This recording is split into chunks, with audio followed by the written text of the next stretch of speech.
I want to speak about the positive effects of the Trump economy in my home state of West Virginia. After years of overburdensome regulation, we are finally seeing incremental positive change in my state. Positive economic changes like this do not happen overnight, but it takes years to see, and I'm excited to see that that is happening in West Virginia. When it comes to poverty, we should always strive to do better. When we talk about poverty, we must also recognize how far we have passed from where we were 5 or 10 years ago. We must build upon this progress, not destroy it. It is innovation that has driven humankind forward. And as a farmer, I learned by myself the necessity is the mother of invention. It has improved our quality of life, it has extended our life expectancy, and it has made our society more healthy and vibrant. Innovation is the engine of our society's progress, and capitalism is the fuel that powers it. When West Virginia became a state, the quality of life was not nearly what it is today. There were no antibiotics, electricity, or running water in homes, no vaccines. And even if you lived in the top echelon of society, in 1863, your life expectancy was nearly half of what it is today. A century and a half ago, the richest person in the world would envy the standard of life that we are ensuring for every single American. That being said, only a few years ago in West Virginia, we experienced the darkest time in recent history. In 2009, President Obama's administration took drastic steps to wage war on the coal industry. In January of that year, there were 86,400 coal miners in the United States, and by the end of his administration, the number dropped all the way to 50,600. In 2009, West Virginia had 20,927 individuals employed in coal mining, and this number dropped to 16,000 by 2016. West Virginians have witnessed the devastating impacts of poorly thought out policy. Not only were thousands of coal miners out of work, but communities surrounding them struggled too.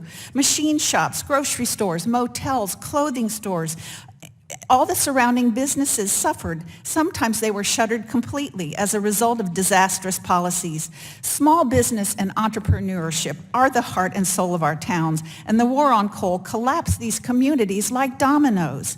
The devastation around the communities gave rise to great hopelessness, and when people experience despair, they'll turn to anything to numb their pain. In the case of West Virginia, we saw the devastating rise of the opioids. My state experienced 3 times the number of opioid overdose deaths than the national average. In 2016, the excitement of having a new leader, a businessman, and someone who understands economics helped breathe new life into West Virginia. Our unemployment rate is now at 5%, down over 3% from the height of the Obama administration, and over 374,000 people who were receiving SNAP benefits at that time.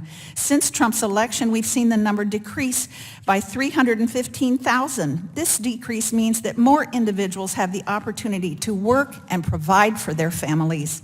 Thanks to the Tax Cuts and Jobs Act, we are seeing people across the country taking home more of their hard-earned money.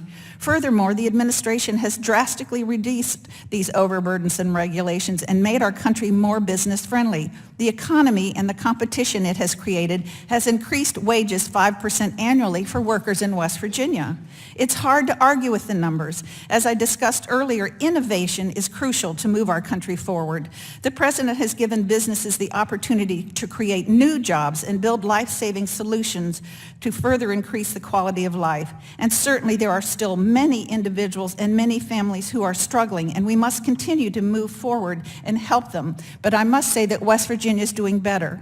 I've reviewed the notice for comment by the Office of Management and Budget, and I want to stay engaged with it. However, I think that this particular hearing is premature and will only instill fear into individuals and families. We should not be spreading falsities that the government is going to take away benefits, when in fact, that's not true. As we sit here today, we can disagree on the causes and we can disagree on the solution, but there is one thing I want to say before I finish. Every person in this room cares. And don't let anyone tell you otherwise. My colleagues in both parties join me here today. They're good people who care about eliminating poverty in our society. Those in the administration and in the previous administration and in our states and local government. They're good people, and they care about eliminating poverty in our society. We can disagree on what helps and what hurts, but our goals are the same.